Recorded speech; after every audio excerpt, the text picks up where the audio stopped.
და დღე მშვიდობის გადავწყვიტე რომ სანამ სულ ვლოგებს და რაღაცებს დავდებ, გავაკეთებ მოკლე rilsებს თუ როგორ ვწვალობ მე და ჩემი Nissan Xterra. ასე რომ დღეს რულავოის დღე არის. გომისთაზე ვიყავი და მან გაჟონა 4 დღეზე და რაღაც ექსტრა 450 კილომეტრზე 1 ლიტრი სითხე დაიმატა და დღეს მივდივარ ვინმე სიმონთან, ხელსანთან, რომელიც ძალიან დიდი იმედი მაქვს შეაკეთებს ჩემს რულავოს. მეორე კიდე აი სახელმწიფო ვიდეოს გადახებთ თან რა. იმედია. I hope so. Oh no. Oh no. Oh no. აგერ მოვიყვანეთ.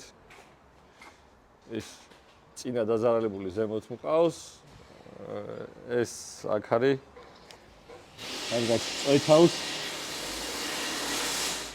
აგე ბატონი სიმონი, დღეს დავტოვებ და წესით დღეს ვეშველება. ამ ყველაფერს შევცვლით რემ კომპლექტს, მე მგონი და ეგ არის რა. მორჩა. всё, ტოვებ და აქვე რასთან ნახავს კაცი. პირველი თაობის ჯიპ-ვილისი.